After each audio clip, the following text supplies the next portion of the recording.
The learning outcome of this module is to understand how to successfully live with the uncertainty around you. Let's get started.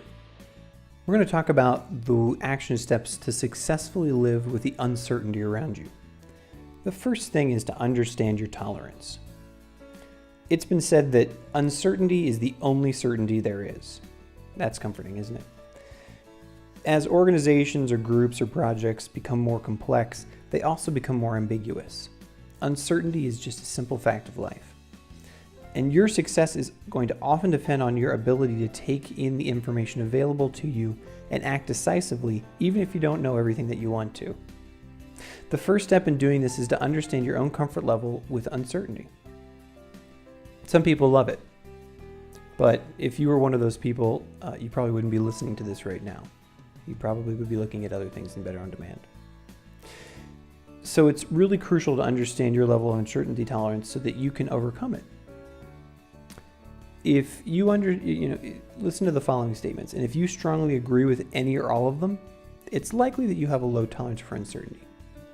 For example, if you think uncertainty makes me uneasy, anxious, or stressed, or when it's time to act, uncertainty can paralyze me, or unlike me, others seem to know where they're going in their lives, or finally, the smallest doubt can keep me from acting. If any of those statements,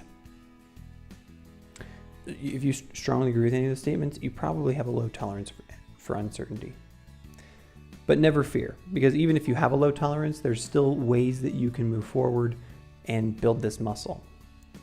The very next step is to understand the situation. If you feel uncertain, take control by learning what can be learned. You can ask yourself, what information do I have? And how can I use what I know to understand the issue? You should try to simplify complicated issues by isolating the most important elements and make informed guesses about it.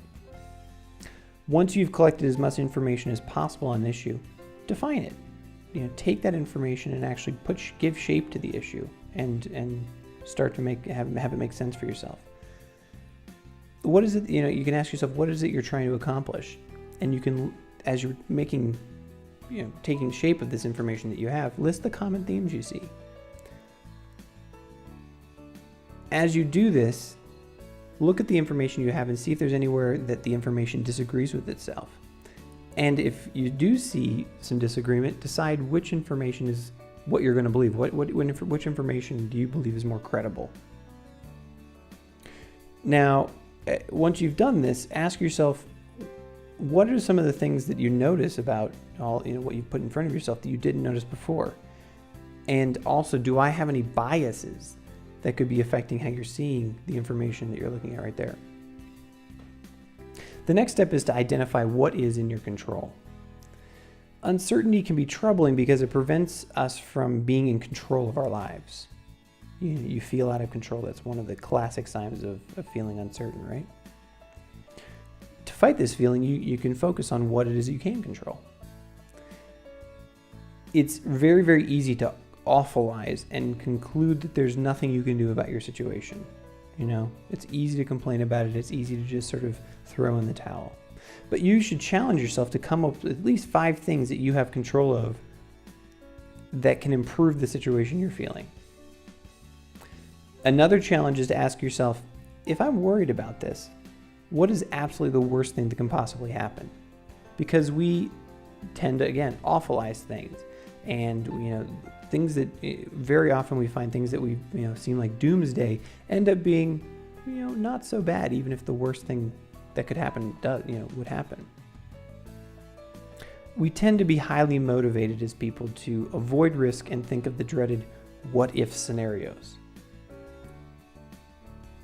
And research has found that when we don't have the information we think we need, we tend to overestimate risk and underestimate reward. That's interesting, right? So risk becomes bigger and the potential rewards become smaller.